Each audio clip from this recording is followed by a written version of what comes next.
Reflection में previous video में हमने जानने पाए कि लेंस ट्रांसपेरेंट मीडियम से बना हुआ है, उसके पास कम से कम एक या दोनों के दोनों रिफ्लेक्टिंग सरफेस कर्व्ड होने चाहिए। कहा गया था कि भाई रिफ्लेक्टिव सरफेस दो है तो लाइट दोनों से गिराया जा सकता होगा, इसलिए फोकस या सेंटर कर्वेचर भी दो ही होंगे लेंसों में। जैसे ये हमारा कॉन्वेक्स लेंस हो गया, पहला सरफेस ये था तो C1 ये हो गया, दूसरा सरफेस था C2 ये हो गया। ये हमारा क्या हो गया था, प्रिंसिपल एक्सिस, सीधी लाइन जो थी प्रिंसिपल एक्सिस हो गई थी। हमने कहा था कि C1 C2 ना बोल के हम क्या बोलने वाले हैं, 2F 2F। इनके मिड पर ऑप्टिकल सेंटर था लेंस के मिड पर ऑप्टिकल सेंटर 2F के बीच क्या होगा, F, क्या होगा जी, F। सेम हाल कॉनकेव लेंस में भी था ऐसे ही, उसमें दो सेंटर कर्वेचर थे, दोनों सेंटर कर्वेचर जोड़ने वाली लाइन को क्या बोलना था हम लोग को, प्रिंसिपल एक्सिस। सेंटर कर्वेचर को बोलना था 2F 2F, optical centre lens के बीच में F F। हम लोग जानने पाए थे कि कॉन्वेक्स लेंस कन्वर्जिंग लेंस है और कॉनकेव लेंस डाइवर्जिंग लेंस है। इसलिए मैंने उसको बनाकर प्रिज्म के तहत शो किया था। दोनों प्रिज्म बने हुए हैं और प्रिज्म की एक्टिविटी के तहत वो लोग लाइट को डाइवर्ज या कन्वर्ज कराने पा रहे हैं। यदि फोकस की बात हो तो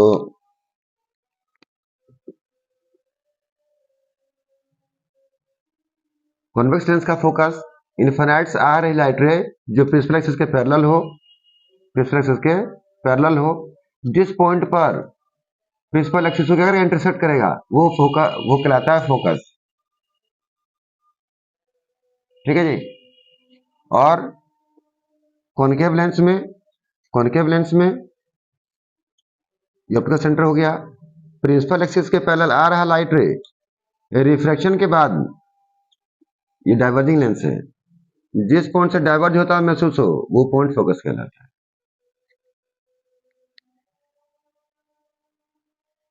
फोकस क्या कहलाएगा हम लोग के लिए जी, focus point on principal axis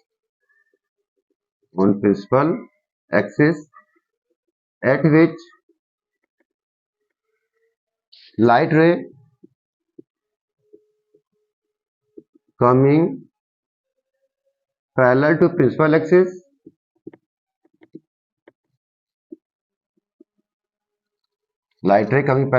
axis after refraction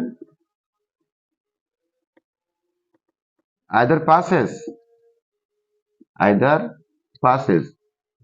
या रिफ्रैक्शन की बात है तो पास ही हो जाएगा उस पॉइंट से, किस लेंस के लिए, कॉन्वेक्स लेंस के लिए, कॉन्वेक्स लेंस से पास हो जाएगा रियल में।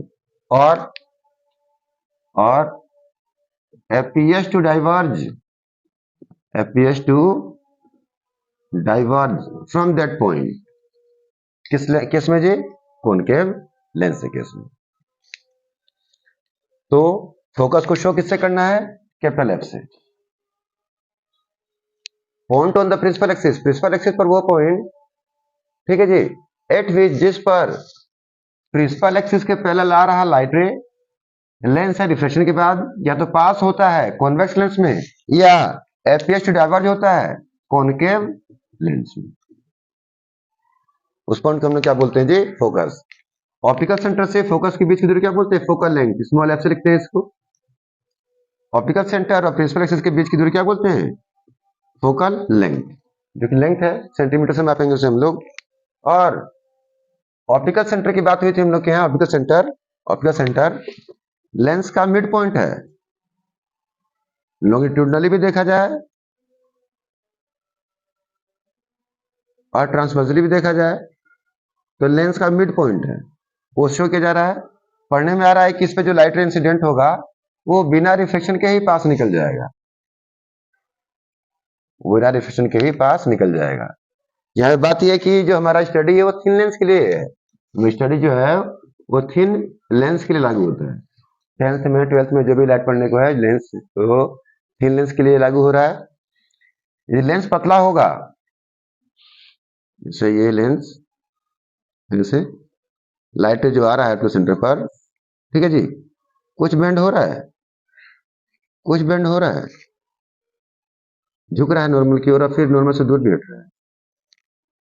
ओवरऑल देखने में लग रहा है हम लोग को, ओवरऑल देखने में लग रहा है कि लाइट रे डेविएट नहीं हो रही है, ओवरऑल लग रहा है हम लोग को, और रिफ्लेक्शन थोड़ा सा हो रहा है, क्योंकि लेंस अब जितना पतला होगा, लेंस जितना पतला होगा उतना ही, अगर ये सेकेंड सरफेस पे रिफ्लेक्शन ना होता, फर्स्ट सरफेस रिफ्लेक्शन हो गया, लाइट जा रहा है, इस पे जा रहा होता, इस सेकेंड सरफेस में ना तो लाइट बेंड ना होता फिर दोबारा, तो हम लोग को मिलता ना कि ये एक पैरेलल लाइट रे महसूस करते हैं हम लोग। जैसा हमने आप लोग को बताया था, पैरेलल ग्लास स्लैब से रिफ्लेक्शन, ठीक है जी, पैरेलल ग्लास स्लैब से रिफ्लेक्शन की बात हुई थी।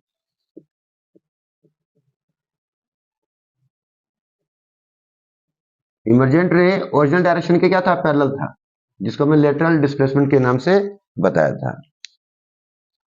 तो जितना बेंड हो रहा है नॉर्मल की ओर, फिर तो नॉर्मल सब हट जा रहा है, इसलिए हम लोग को लग रहा है कि जो ओरिजिनल डायरेक्शन में इंसिडेंट रे है इसी पर है, इमरजेंट रे पर ही। एक्चुअली दोनों जगह थोड़ा थोड़ा रिफ्लेक्शन हो रहा है, फर्स्ट सरफेस ऑफ लेंस पर जितना रिफ्लेक्शन नॉर्मल की ओर झुकाने के लिए हो रहा है लाइट रे को, उतना ही सेकंड सरफेस में नॉर्मल से दूर हटने के लिए हो जा रहा है, इसलिए हमारा ओरिजिनल इंसिडेंट रे और रिफ्लेक्टेड रे दोनों के पाथ में नजर आ रहा है, क्योंकि स्टडी हमारा किसके लिए है, थिन लेंस के लिए है। यदि लेंस मोटा होता तो पक्का होता कि यहाँ पर ये स्थिति जो हम लोग पढ़ने पा रहे हैं, ग्रुप सेंटर पे आ रही लाइट रे रिफ्लेक्शन नहीं होगा, गलती हो जाता। इसके बाद यदि हम लोग लाइट ही पढ़े तो हम लोग पढ़ना पड़ेगा rules for formation of image by lenses, rules for formation of image by lenses. 3 rule आएंगे यहाँ पर भी, मिरर याद हो, मिरर में भी 3 रूल आए थे हम लोग के यहाँ, ठीक, मिरर में भी 3 रूल आए थे इमेज बनने वाले। मिरर में भी केसेस आए थे इमेज बनने के, कॉनकेव से कॉन्वेक्स से, यहाँ पर भी फिर केसेस आने वाले हैं कॉनकेव से कॉन्वेक्स से इमेज बनने वाले। यहाँ पर कॉन्वेक्स लेंस से 6 केस होंगे, ठीक, जो भी है मिरर में कॉनकेव का था वो भी है हमारे लेंस में कॉन्वेक्स का है। पढ़ेंगे हम लोग rules for formation of images bye lenses. First rule है, अभी जो फोकस का डेफिनेशन था हम लोग के लिए वही फर्स्ट रूल है। ये हमारा कॉन्वेक्स लेंस हो गया, ये प्रिंसिपल एक्सिस हो गया, ये फोकस हो गया, ये 2f हो गया, ये फोकस हो गया, 2f हो गया, जो सेंटर ऑफ कर्वेचर था उसको 2f बोलना है। ऑप्टिकल सेंटर से जो बीच की दूरी है, ऑप्टिकल सेंटर और 2f के बीच की दूरी को फोकस बोला गया है, अभी जो मैंने बोला है आप लोगों से। फर्स्ट रूल ये है,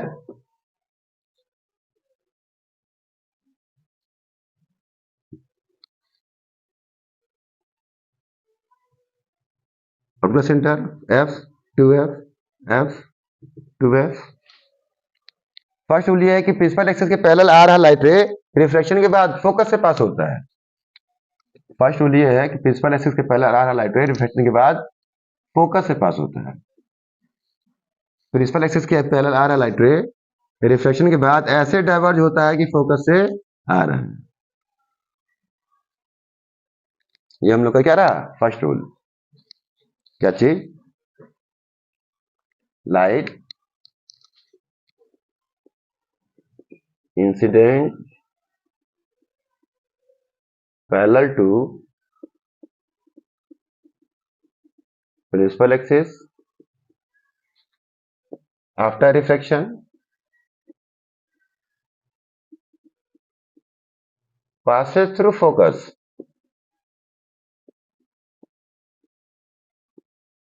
कॉन्वेक्स केस में, इसमें जी कॉन्वेक्स में, और appears to diverge from focus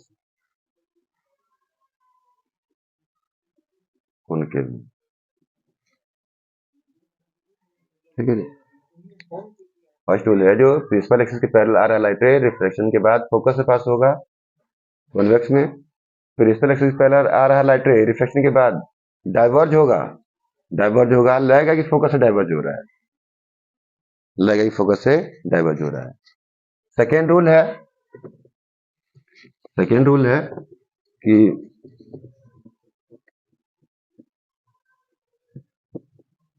second rule इसका एकदम अपोजिट है कि यदि लाइट को फोकस पे गिराया जाए तो रिफ्लेक्शन के बाद वो प्रिंसिपल एक्सिस के पैरेलल हो जाएगा, एकदम इसका अपोजिट है।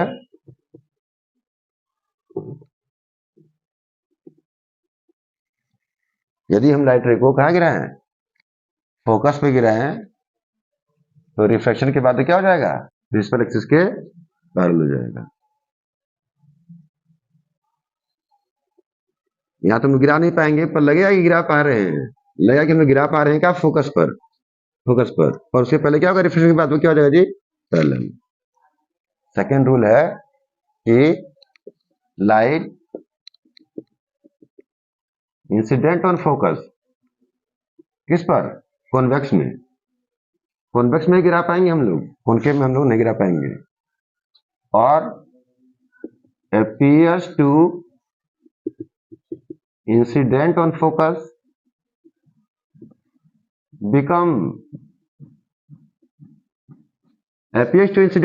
किस केस में, कॉनकेव के केस में, become parallel to principal axis after refraction। Concave में तो, कॉन्वेक्स में तो गिरा पाएंगे फोकस पर, रिफ्लेक्शन बात क्या हो जाएगा, पैरेलल हो जाएगा। पर यहाँ पे गिरा नहीं पाएंगे फोकस पर, लग रहा है गिरा पा रहे हैं, उसके पहले क्या होगा वो रिफ्लेक्शन के लिए, रिफ्लेक्शन के बाद क्या हो जाएगा, वो पैरेलल हो जाएगा। ये सेकेंड रूल था हम लोग का। थर्ड रूल है कि वही कि अपने सेंटर पे इंसिडेंट लाइट रे बिना रिफ्लेक्शन के पास हो जाती है। एक्चुअली रिफ्लेक्शन होता है और थिन लेंथ के लिए स्टडी है, इसलिए हम लोग समझ नहीं पा रहे हैं। Light incident on optical centre passes without reflection। ठीक है जी, passes without reflection। ये ऑप्टिकल सेंटर है, इस पर जो लाइट गिरा जाएगा वो सीधे पास निकल जाएगा। ये ऑप्टिकल सेंटर है, इस पर गिराएगा लाइट सीधे पास निकल जाएगा। ये हम लोग का थर्ड रूल रहा। इन तीन रूल्स की सहायता से हम लोग कल image formation by convex lens पढ़ेंगे। क्या पढ़ेंगे, image formation by convex lens. इसे सेकंड से पढ़ लिया जाएगा। आप लोग ध्यानपूर्वक देखें वीडियो को, ठीक है जी।